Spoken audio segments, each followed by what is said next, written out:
I've never been particularly lucky. At 5, I fell into a well during a family picnic. At 12, I broke both arms trying to prove I could fly by jumping off the garage roof. At 16, I crashed my first car the day after getting my license. And when I turned 21 last month, I lost my apartment, my girlfriend, and my college scholarship all within the same week. So when I spotted the Help Wanted sign in the grimy window of Gustav's Fine Dining, I didn't expect my luck to change. I just needed a job because 3 weeks of sleeping in my Honda Civic had left me desperate. The restaurant itself didn't appear promising, wedged between an abandoned laundromat and a pawn shop in a rough part of town. Its weathered brick exterior and flickering neon signs screamed health code violation. The windows were so darkly tinted they were nearly black, and the heavy wooden door had more locks than seemed necessary for any legitimate business. But beggars can't be choosers, so I pulled open the door and stepped inside. What I found inside was nothing like I expected. Instead of sticky floors and cockroaches, I saw polished mahogany and crisp white tablecloths. Crystal chandeliers hung from a ceiling that seemed impossibly high for the building's exterior dimensions. The air was thick with an unusual mixture of expensive perfume, rare spices, and something metallic and raw. The host who greeted me was impeccably dressed in a tailored suit that likely cost more than my entire car. He was unnaturally tall, with skin so pale it was almost translucent. When he smiled, his teeth appeared just a bit too numerous, too sharp. "May I help you?" he asked, his voice carrying an accent I couldn't place. "I saw the sign," I replied, suddenly feeling out of place in my worn jeans and faded t-shirt. His smile widened, revealing even more unsettling teeth. "Ah, excellent. We've been searching for a new attendant. Follow me, please." He led me through the dining room, which was empty despite it being dinner time. The tables were arranged in odd configurations, some absurdly large, others bizarrely small. While some chairs looked normal, others were custom-made, reinforced benches, unusually high stools, and what resembled cushioned troughs. We passed through swinging doors into a kitchen that gleamed with stainless steel and state-of-the-art equipment, but something felt off. The knives were oversized, the freezer was secured with heavy padlocks, and strange symbols were etched into the handles of pots and pans. In a small office off the kitchen sat a man I assumed was Gustav himself. He looked ordinary enough, middle-aged, slightly overweight, with gray hair and wire-rimmed glasses, but his eyes were entirely black, with no whites visible at all. "This is the applicant, sir," the host announced before gliding out and closing the door behind him. Gustav gestured for me to sit in the chair across from his desk. "You need work," he stated, not phrasing it as a question. "Yes, sir." "And you're desperate," he continued, again not a question. I swallowed hard. "I am." He nodded, as if confirming something to himself. "The position pays very well. $500 per night, cash. No taxes, no paperwork." My heart raced. That kind of money could get me back on my feet quickly, but there had to be a catch. "What would I be doing?" I asked, striving to keep my voice steady. Gustav leaned forward. "Serving, cleaning, basic restaurant duties, nothing complicated." "That's it? For $500 a night?" He smiled, a gesture that didn't reach his pitch-black eyes. "The job has its own challenges. Our clientele is exclusive. They have unique needs and expectations. Oh, like celebrities or something." He chuckled, a dry sound reminiscent of autumn leaves skittering across pavement. "You'll work from 10 p.m. to 4 a.m., Wednesday through Sunday. You'll receive specific instructions that you must follow precisely." He slid a single sheet of paper across the desk. "These are the rules. Memorize them." I glanced down at the page, written in elegant script, which contained 5 numbered rules. Never look the customers directly in the eyes. Never touch the customers, even if asked. Never consume anything on the premises. Never enter the basement. Never, under any circumstances, remain in the building after 4:05 a.m. Simple enough. I thought it was strange, but straightforward. "So do you accept the position?" Gustav asked. Common sense urged me to walk away. Something felt off about this place. But the thought of another night sleeping in my car, dropping out of college, and never getting my life back on track outweighed my apprehension. "I accept," I said, sealing my fate. Gustav's smile widened. "Excellent. You start tonight." My first night at Gustav's began with a uniform. A crisp white shirt, black vest, and tailored black pants, fitting me perfectly despite not recalling giving anyone my measurements. The host, who introduced himself as Reginald, gave me a brief tour, pointing out the dining areas, the bathrooms marked with strange symbols instead of the usual signs, and the kitchen. "You'll primarily be clearing tables and assisting our regular servers," he explained. "Under no circumstances are you to take orders directly from the customers." "Why not?" I inquired. Reginald's expression tightened. "Rule number 2, never touch the customers, even if asked. Taking orders often involves physical interaction. Our regular staff are better equipped to handle such situations." I nodded, though his explanation raised more questions than it answered. At precisely 10 p.m., the first customers arrived. I heard them before seeing them, a strange shuffling sound accompanied by what seemed like the clicking of multiple hearts against the marble floor. When I turned to look, I felt my blood run cold. What entered the restaurant was not human, not even close. It stood at least 8 feet tall, with skin like polished obsidian, moving on 4 backward-jointed legs. Its long arms ended in hands with far too many fingers, and its head was elongated, with no visible eyes or nose, just a wide slit for a mouth. I quickly averted my gaze, remembering rule number 1. My heart raced as I gripped the edge of the table I had been clearing to steady myself. Reginald gilded forward, bowing deeply to the creature. "Your usual table-honored guest." The being made a series of clicking noises that Reginald seemed to understand. He led it to a large circular table in the corner, where the chair had been replaced by a nest of cushions on the floor. As the night went on, more customers arrived. Some were vaguely humanoid, while others defied description entirely. There were small, childlike beings whose skin rippled like water, a massive bulbous entity exuding a sweet, rotting smell, and a trio of ordinary businessmen who revealed spiraling horns when they removed their hats. I kept my head down, focusing on my tasks. I cleared dishes with half-eaten meals that looked nothing like food should, wiped tables clean of substances that moved on their own, and carried trays of drinks that glowed, smoked, or occasionally whispered. Throughout it all, I carefully followed the rules. When one customer, a spindly, multi-armed creature with skin like parchment, tried to make eye contact, I immediately looked at the floor.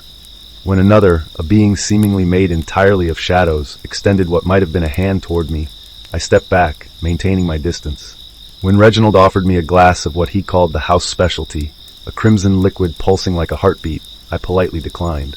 After accidentally dropping a tray near a door marked with the symbol leading to the basement, I quickly retreated, avoiding the strange sounds coming from below.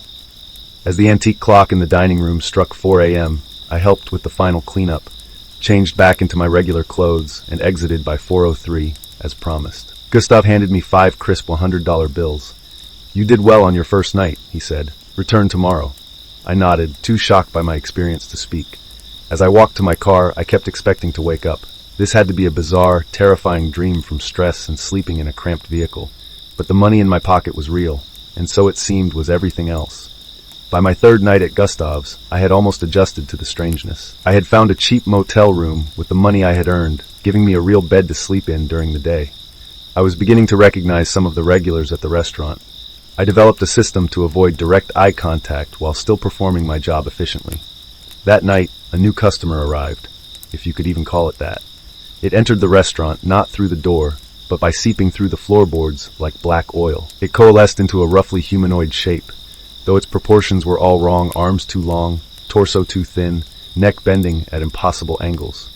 Reginald greeted it with the same professional courtesy he showed a guest, leading it to a secluded booth in the far corner. Throughout the evening, I noticed him delivering plate after plate to this customer, each one piled high with what looked like raw meat. As I cleared nearby tables, I accidentally knocked over a glass, sending it crashing to the floor. The sound caused the oil-like entity to turn sharply in my direction. For a fleeting moment, our eyes met, or rather, my eyes met the empty voids where its eyes should have been. I quickly looked away, remembering rule number 1, but it was too late. A strange pressure filled my head as if someone were squeezing my brain. The room began to spin, and I grabbed the edge of a table to steady myself. "Excuse me," I mumbled, hurrying toward the kitchen. I pushed through the swinging doors and leaned against the wall, trying to catch my breath. My vision swam, and strange whispers echoed in my ears, words in a language I had never heard but somehow almost understood. "You broke rule number 1, came a voice beside me. It was one of the irregular servers, a woman named Lydia. Unlike Reginald and Gustav, she appeared completely human, with short blonde hair and green eyes, but there was something about her that still felt off. "An accident," she said, handing me a small vial containing a blue liquid. "Drink this. It'll help." I hesitated, recalling rule number 3, never consume anything on the premises. "It's medicine, not food," she explained, as if reading my thoughts. "An exception to rule number 3. Otherwise, you won't make it through your shift." In desperation, I uncorked the vial and downed its contents in one gulp. It tasted like mint with a metallic undertone, but the effect was immediate. The pressure in my head eased and the whispers faded. "Better?" Lydia asked. I nodded. "What was that thing, and what did it do to me?" "Oh, Mr. Thorne is a valued customer," she replied carefully. "His gaze can be intrusive. He likes to know who is serving him." Like reading my mind, Lydia's expression became guarded. "You should get back to work and be more careful with the rules." I returned to the dining room, making a wide berth around Mr. Thorne's table for the rest of the night. I could feel his attention on me, like icy fingers probing at the back of my skull. When 4 a.m. finally came, I changed and left as quickly as possible. In the parking lot, I noticed a dark, oil-like substance seeping under my car door. By the time I reached the vehicle, it was gone, but a lingering smell of rotting flowers and copper hung in the air. That night, I dreamed of Mr. Thorne. In the dream, he stood over my bed, his form rippling and shifting while he whispered words that made the air itself seem to curdle. I woke up drenched in sweat, with the distinct feeling that I wasn't alone in my motel room. But by then, it was nearly time for my next shift. "You've attracted attention," Gustav said on my 5th night as he handed me my uniform. "That's both good and bad." "What do you mean?" I asked, though I had a sinking feeling I already knew. "Some of our patrons are collectors of experiences, sensations, of humans who intrigue them." He straightened my vest with hands that felt too cool and smooth. "Mr. Thorne has expressed an interest in you." My stomach dropped. "What kind of interest?" "He's invited you to join him at his table tonight as a guest, not a server." "I can't," I said quickly. "Rule number 2. "It would not apply in this case," Gustav interrupted. "You would be a guest, not an employee for that portion of the evening." "And if I refuse?" Gustav's black eyes glittered. "That would be unwise. Mr. Thorne is not accustomed to rejection. Besides, you forged this relationship by breaking rule number 1.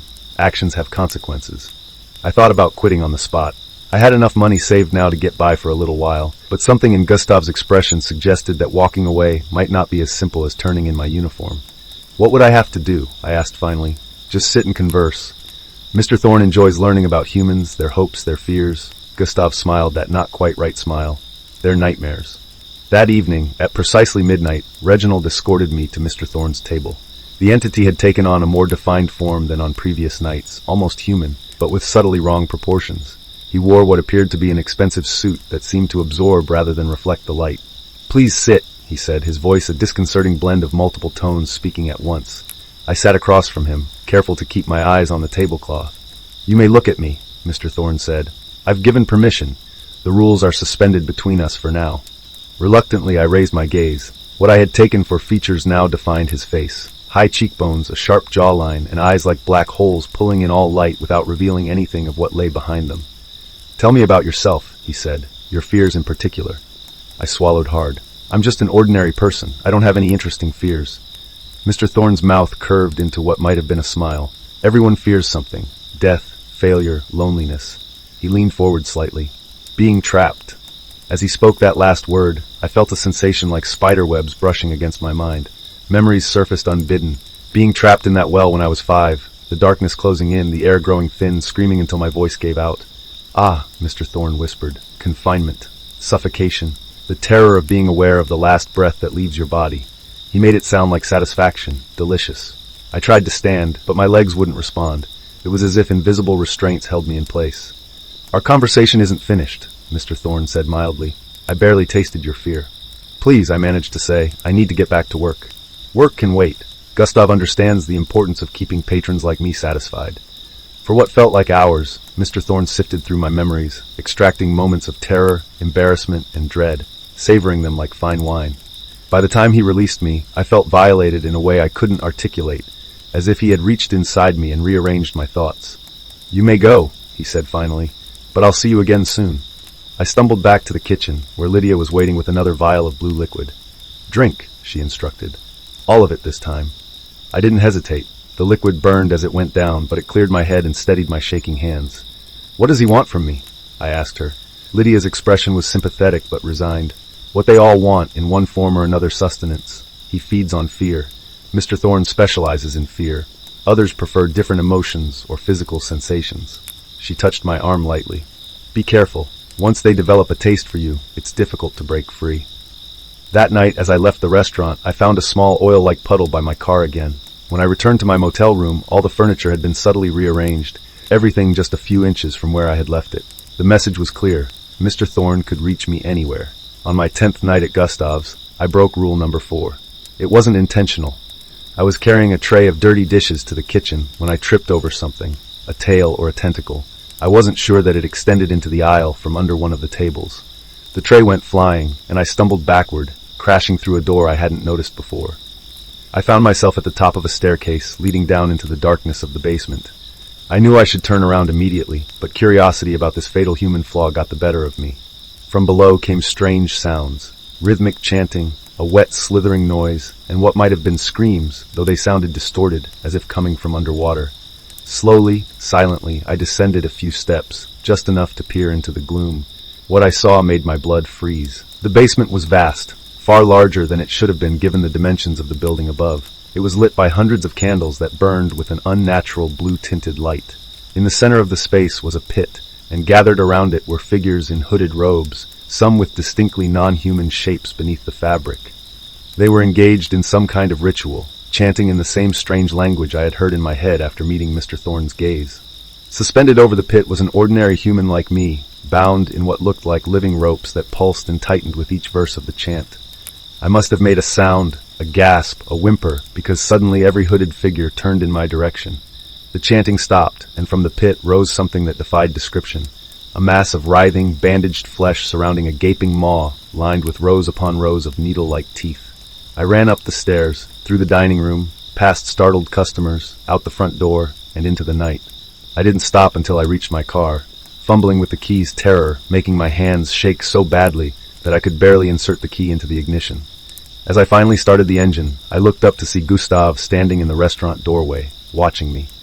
He didn't look angry. He looked disappointed, as if I were a promising student who had failed an important task. I drove straight to my motel, threw my few possessions into my backpack, and checked out. I drove all night, putting as much distance as possible between myself and Gustav's fine dining. By morning I was 3 states away, exhausted but alive. I found another cheap motel and collapsed onto the bed, hoping against hope that I had escaped whatever horror I had witnessed. But as I drifted into an uneasy sleep, I noticed something on the nightstand that hadn't been there when I entered the room. A folded piece of paper with my name written in elegant script. With trembling hands, I unfolded it to find a message. You broke rule number 4. There are consequences for such actions, but we are not unreasonable. Return to your position and all will be forgiven. Refuse, and we will be forced to collect what you owe in other ways. Your shift begins at 10 p.m. We expect punctuality. Beneath the message was an address of the motel where I now stayed. They had found me somehow. They had found me within hours of my flight. I considered running again, but what was the point? If they could track me across 3 states in a matter of hours, then where could I possibly hide?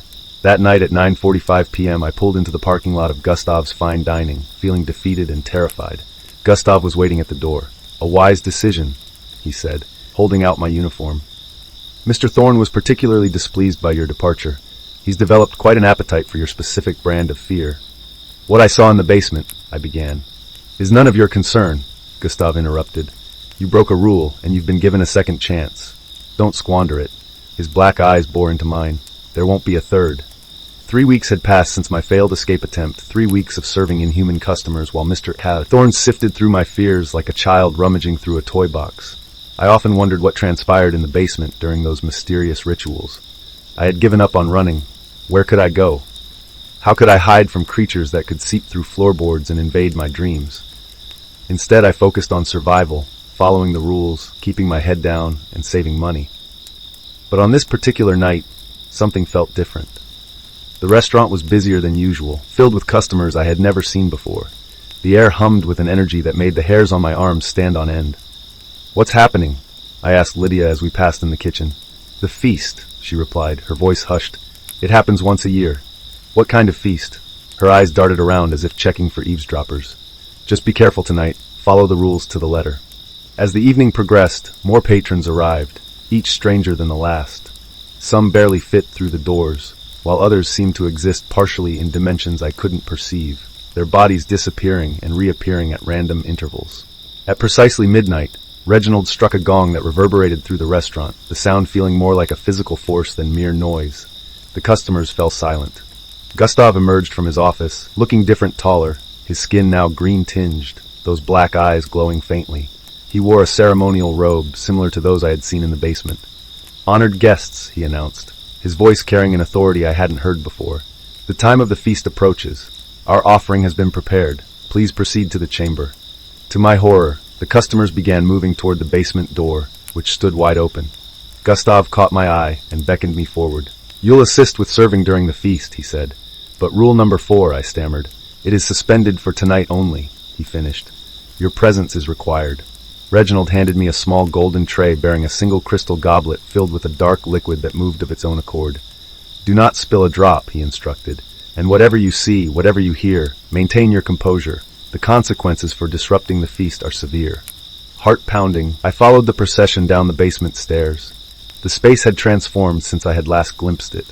It glittered with bizarre decorations, constellations of tiny lights floating in midair, strange symbols that shifted when viewed from different angles, and streamers made of living tissue that pulsed with vibrant colors. The pit in the center was covered by an intricate metal grate, and atop it stood a stone altar. Strapped to that altar was a man different from the one I had seen before, but in the same terrible situation. Unlike me, this man wasn't an employee. His expensive clothes were now torn and soiled. His face was bruised, and his eyes were wild with terror. A gag prevented him from screaming, but his body strained against the restraints that held him down. "Behold our offering," Gustav announced. Harold Whitmore, who built his fortune by destroying the sacred grounds where many of you once dwelled. He knowingly tore down the veil between worlds at 17 sites across the continent. He laughed when warned of the consequences of his actions. A murmur ran through the crowd, a blend of clicks, hisses, and sounds that no human throat could produce. "Tonight he pays his debt," Gustav continued. "Tonight he feeds us all."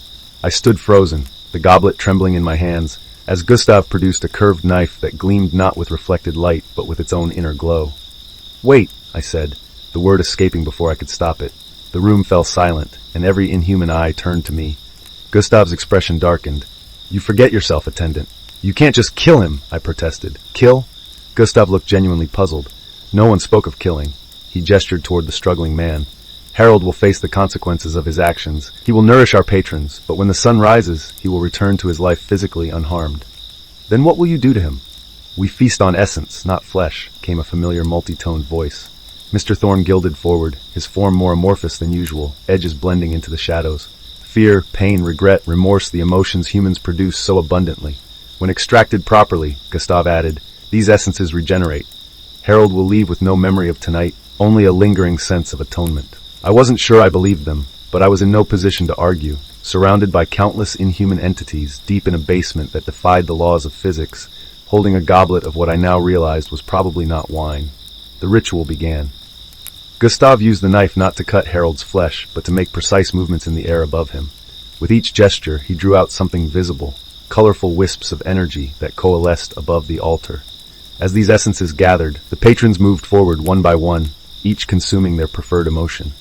Some inhaled deeply, drawing the energy into themselves.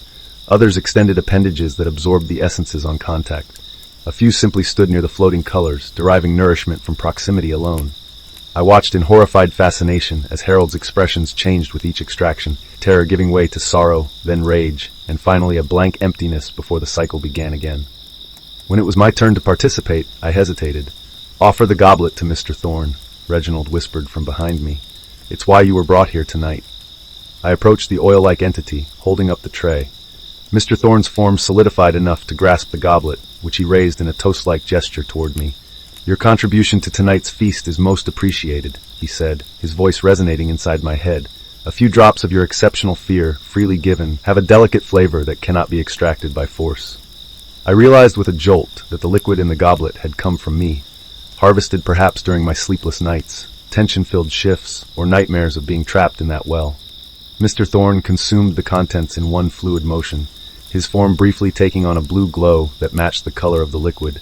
I felt a corresponding drain in my energy, as if a part of me had been consumed along with my bottled fear. The feast continued until nearly 4 a.m. By then, Harold lay still on the altar, not unconscious, but empty, a vessel temporarily drained of all emotion. Gustav made a final gesture with the knife, and the restraints fell away. "Return him," he ordered 2 robed figures. "As promised, he will remember nothing." As the guests filed out of the basement, satiated and, in some cases, visibly larger than when they had entered, Gustav approached me. "You did well tonight," he said. "Few humans witness the feast and maintain their composure." "Do I have a choice?" I asked bitterly. "There are always choices." He handed me my payment, not the usual $500, but $1,000. "Tonight you graduated from simple server to participant. Your value to the establishment has increased accordingly." I took the money, feeling somehow complicit in what had happened to Harold Whitmore. "And one last thing," Gustav added. "Rule 5 is very important. Tonight, the energy stirred by the feast takes time to settle. After 4:05, this place belongs to entities far less restrained than our usual clientele. I nodded, already planning to slip out the door by 4:01. As I left that night, the eastern sky just beginning to lighten, I saw a black town car pull away from the alley behind the restaurant. Through its tinted windows, I glimpsed Harold Whitmore, slumped but alive, being returned to his world, just as Gustav had promised. I wondered how many other powerful people had found themselves on that altar, paying for sins they couldn't even remember. And I wondered if someday I might find myself there too, not as a witness, but as an offering. 2 months had passed since the feast, and my role at Gustav's had evolved. I was now entrusted with more responsibilities, including helping prepare special orders in the kitchen, and occasionally translating for human guests who somehow found their way into the restaurant. Yes, there were rare human customers, but not unheard of. Most seemed to be cultists or thrill-seekers who had learned of the restaurant through whispers in certain circles. They were treated with cautious courtesy, served mundane food and drink, and kept well away from the more dangerous patrons. I had developed a routine. I slept during the day in an apartment I rented with my earnings. I arrived at work each night at 9:30, donned my increasingly elaborate uniform, which now featured strange symbols embroidered on the cuffs and collar, and performed my duties with professionalism that earned Gustav's approval. Thorne still requested my company weekly, still fed on my fears, but our interactions had taken on an almost cordial quality. He no longer needed to restrain me or force his way into my mind. I had learned that resistance only made the experience more painful. I told myself I was adapting, surviving, but deep down, I knew the truth. I was becoming part of the restaurant, just another fixture in Gustav's strange menagerie. That night began like any other. I served impossible dishes to impossible customers, avoided eye contact, maintained a professional distance, and consumed nothing but the occasional medicinal blue liquid when the proximity to certain entities became too disorienting. But at approximately 2 a.m., something unprecedented happened. They burst through the front and back doors simultaneously, a dozen men and women in tactical gear, wielding weapons and strange devices that emitted pulsing lights. They weren't police. Their uniforms bore no insignia, just a simple symbol matching one of the many etched into the kitchen equipment. Department of Extra-Dimensional Containment, their leader announced, her voice amplified by some unseen means. All human personnel stand down. All non-terrestrial entities are hereby ordered to return to their plane of origin immediately. Chaos erupted. Some customers fled, their forms dissolving into mist, light, or nothingness.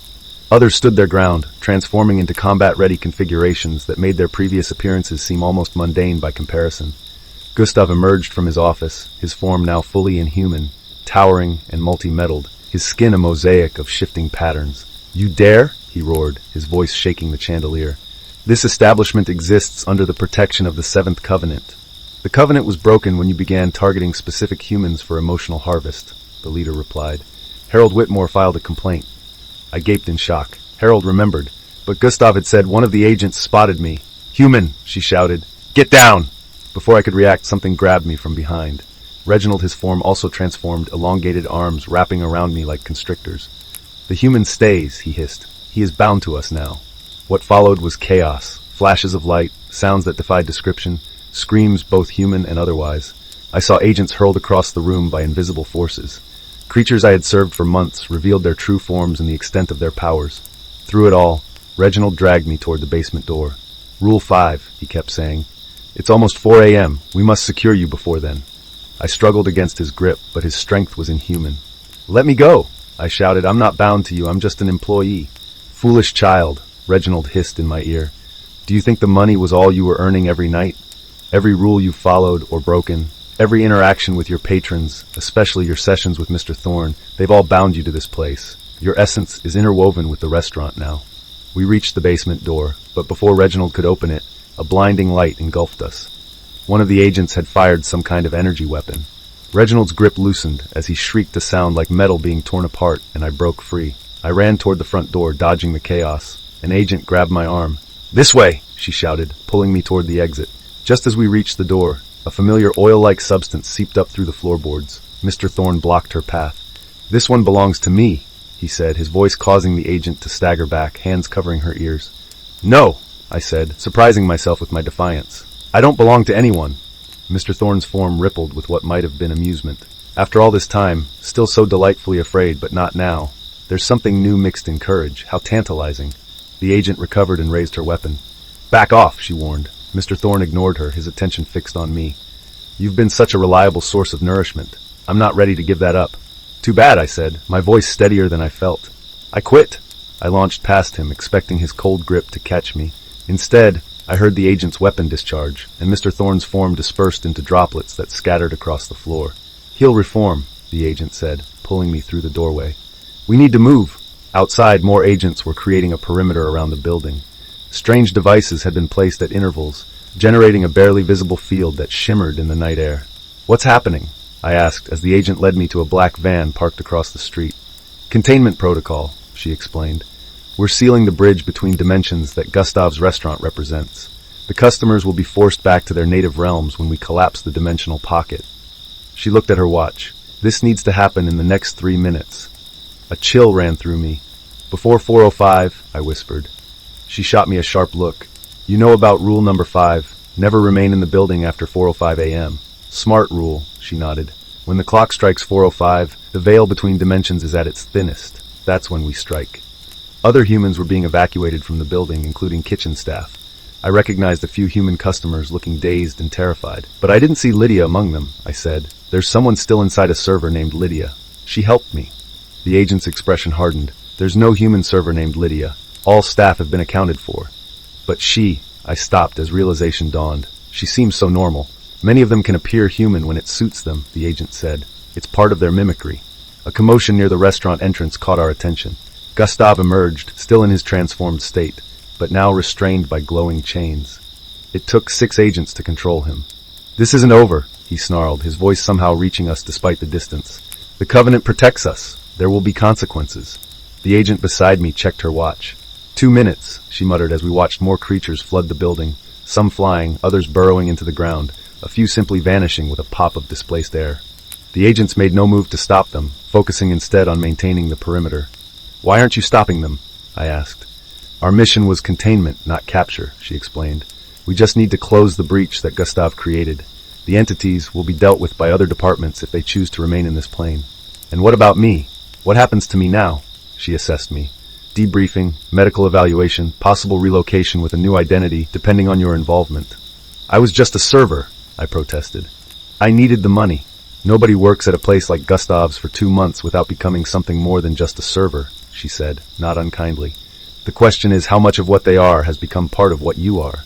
Before I could respond, a low humming sound emanated from the devices surrounding the restaurant. The shimmering field intensified, forming a visible dome of energy that enclosed the building. 30 seconds, someone called out. The remaining agents retreated to a safe distance. The captive Gustav struggled against his restraints, his form shifting rapidly. You don't understand what you're doing, he shouted. The restaurant maintains balance. Without it, they'll come through anyway, unregulated, unbound by our rules. 20 seconds. I felt a strange pulling sensation in my chest, as if part of me were being drawn toward the restaurant. The agent noticed my discomfort. What's wrong? She asked sharply. I don't know. Something hurts. She barked an order into her communications device, and a moment later, another agent approached with a medical scanner. He ran it over me, frowning at the readings. Dimensional tethering, he reported. Level 3 entanglement. The first agent cursed. Always bound to the place more deeply than we thought. 10 seconds. The pulling sensation intensified, becoming painful. I doubled over, feeling as if my insides were being slowly extracted through my pores. Do something, I pleaded. The medical agent produced a syringe filled with glowing blue liquid, more vibrant than the medicine Lydia had given me. This is going to hurt, he warned, then jabbed the needle into my chest. Fire spread through my veins. I screamed and collapsed to my knees, but the pulling sensation began to fade. 5 seconds! 4, 3. Through tear-blurred eyes, I saw the dome of energy contract, squeezing inward like a fist. 2, 1. A deafening silence fell, and then the entire building imploded, folding in on itself until nothing remained but an empty lot. Even the foundation was gone, leaving only bare earth. Gustav let out an inhuman wail of rage and loss before his form collapsed, shrinking to his more human appearance. The glowing chains still held him, but he no longer fought. He looked defeated as the agents loaded him into a separate vehicle. His black eyes found mine. You'll never be free of us, he said, his voice barely a whisper. Once you've served at Gustav's, part of you always remains on the menu.